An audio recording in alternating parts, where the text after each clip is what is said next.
All right, this is geometry, lesson 4 of chapter 13, page 548. It's chapter 13. Don't forget to subscribe, like it, leave a comment, turn on notifications. All right, the centroid of a triangle. We're actually going to deal mainly with the centroid, but we're also going to deal with an orthocenter. This has two more lines that are drawn in a triangle and where they are concurrent, what that name is. The centroid is a unique point inside a triangle. It is actually like the center of balance, the center of weight. If you look at the turtles on the top of page 548, it really is sort of illogical the way turtles walk. Like you would think they would tilt. But it all has to do with the centroid and how they are able to maintain centrality of the weight at this one area. And the centroid is that center within a triangle, such that if you had a triangular table and you were going to put a pedestal in the middle of it, that's where you'd want to put the pedestal, is at the centroid. All right? And the centroid is found by drawing medians. All right? All right, so to draw a median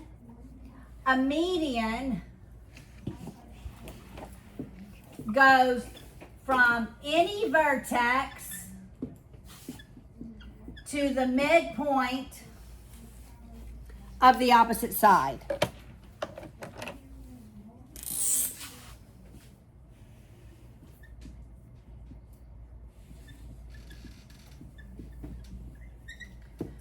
So it's from every vertex to the midpoint of the opposite side.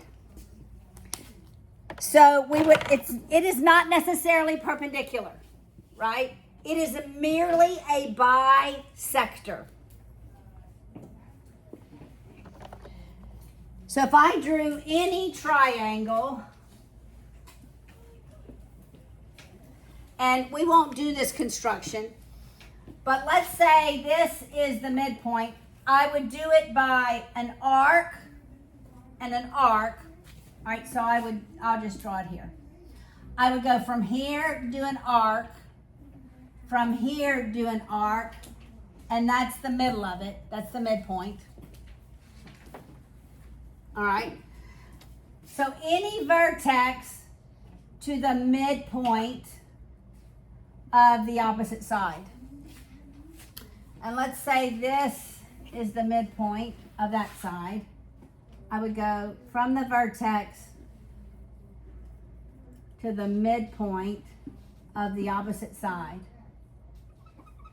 So that's a median from the vertex to the midpoint. It is not necessarily perpendicular. It simply goes to the middle of the line opposite that vertex.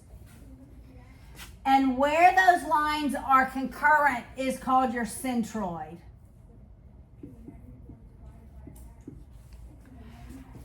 There is something unique about the centroid. This is not in your textbook. This is why I'm giving you a handout. So this part is not in your textbook.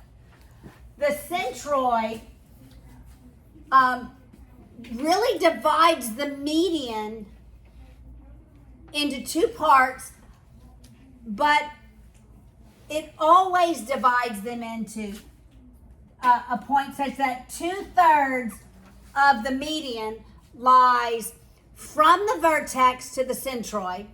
So 2/3 of a median is from the vertex to the centroid.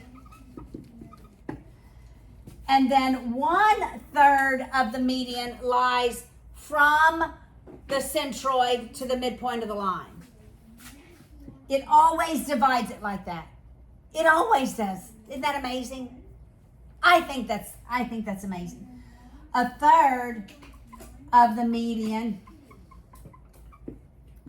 is from the centroid to the midpoint of that side.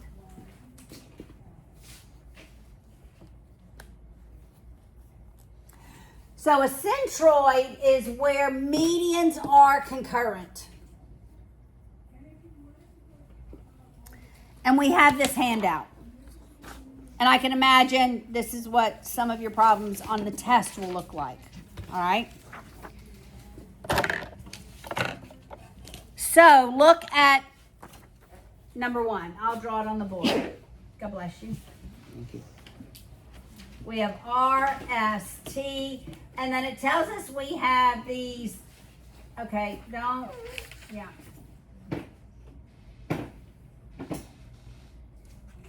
Medians. It's given that these are medians. And it says SY is 33.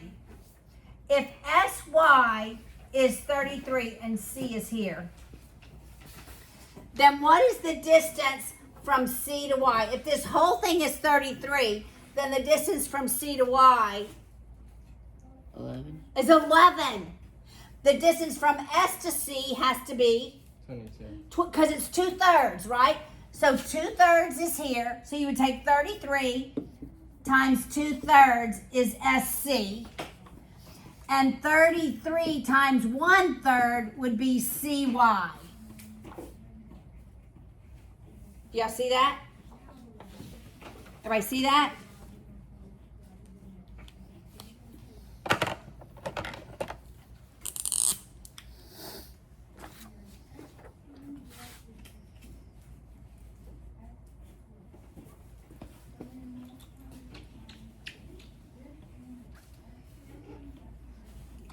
All right, I'm going to draw number 2.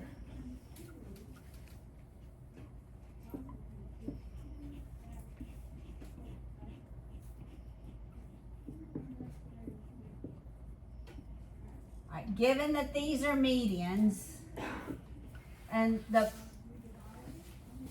point of the median, or the point of the centroid rather, is R. It wants to know what is WR if RH is 2. So WR would represent, the WR represents 2/3. RH represents 1/3. So can you reason and already know what WR is? Yes. What? 4. 4. It has to be 4, right? Because the line has to be 6 total. 6 times 2/3 is 4. And 6 times 1/3 is 2. You could check your math real quick, right? Wait, is this in the book? This is not in the book. The centroid is in the book, but not the fact that 2/3 lies from the vertex to the centroid and 1/3 lies from the centroid to the midpoint. That is not in your book, but you should know it. It will be on your test. Here's what we could have done. If we know RH is 2 and RH represents 1/3 of the whole line, we could have solved for the value of the whole line. We could have said 2 is 1/3 of HW, of the whole line. Do you see that? Everybody see that? And then you just multiply by 3, and the whole line is 6. Got it? And then you could take 6 times 2/3 to get WR. Yes? Is the centroid also the circumcenter? It is not. Because, Locke, that's a good question. The centroid will, if I have a right triangle, if I have a right triangle, let's draw a right triangle. Let's think about this. Well, I don't want to jump ahead. we're gonna review and go over that. That's gonna be your box on the bottom of that page. All right.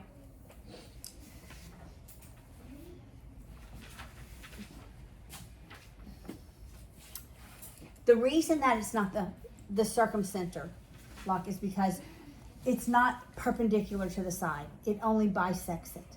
Wait, how can it bisect it if it's at an angle?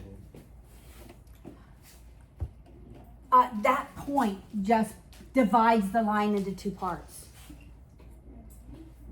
Isn't that also, So look, let me just draw a really obtuse triangle, all right? And so the midpoint of this line would be about here. You agree? yes, sir. I mean about, right? I didn't figure it out. All right, so a median would go here to there. Well, we know that's not perpendicular, right? That's not two right angles. Oh, okay. Got it? So a median just goes from a vertex to the midpoint of the opposite side. It doesn't bisect. It doesn't bisect it, which means it's not the circumcenter. All right? All right, let's work number 3.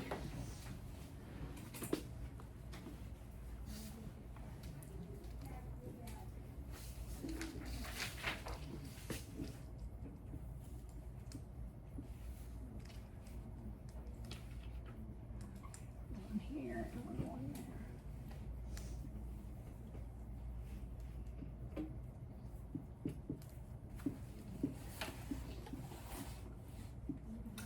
All right, it wants us to find HQ, the whole line, that whole median, the length of the median, if given that HB is 4.8.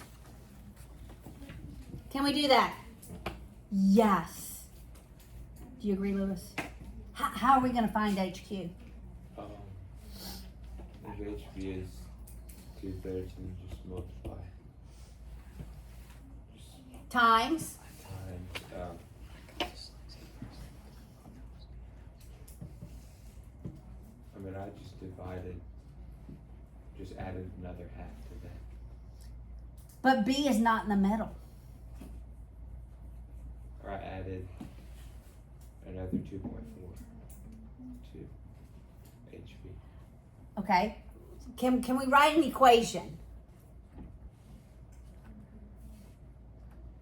Yes. 4.8 equals 2/3 and Of HQ. HQ. That's right.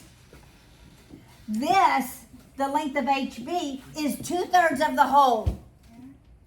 Now, how do I solve this algebraically? Multiply by the reciprocal by 3/2.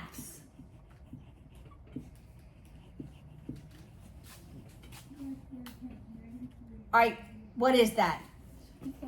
7.2. HQ is 7.2.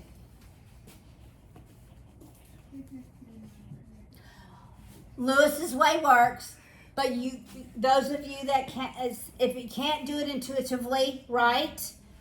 I want you to know how to write an equation. Okay?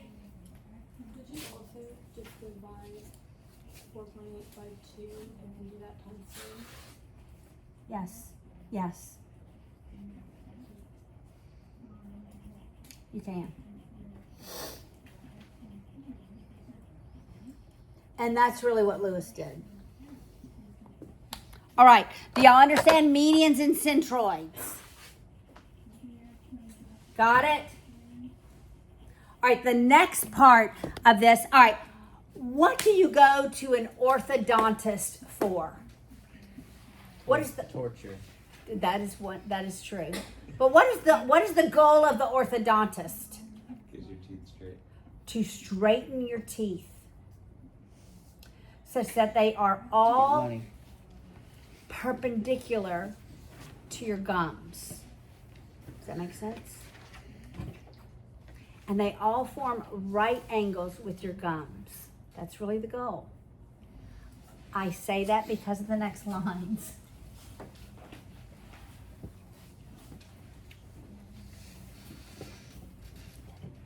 They're altitudes.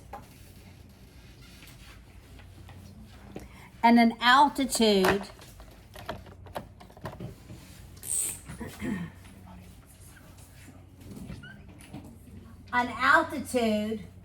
goes from, Sorry, is this the next lesson? no, same lesson. Goes from the vertex, so this is the altitude. Let me spell it right. Altitude.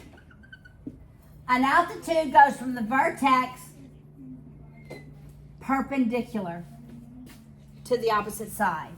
Goes from the vertex perpendicular to the opposite side.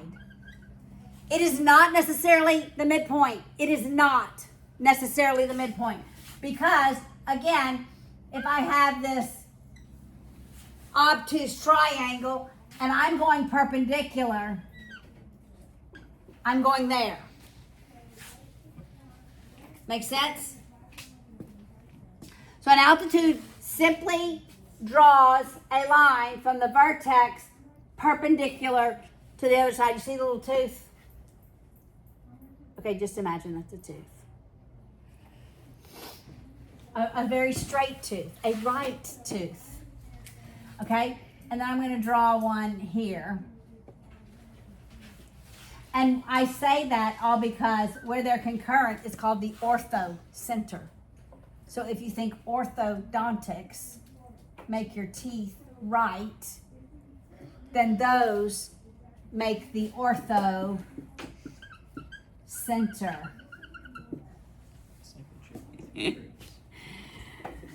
Got it? Okay. Perpendicular bisectors give me the what? The circumcenter. Angle bisectors give me the in-center. Medians give me the centroid, which is the special case. Centroids are the special case. 2/3 from vertex to centroid, 1/3 from centroid to the midpoint. And altitudes give me the orthocenter.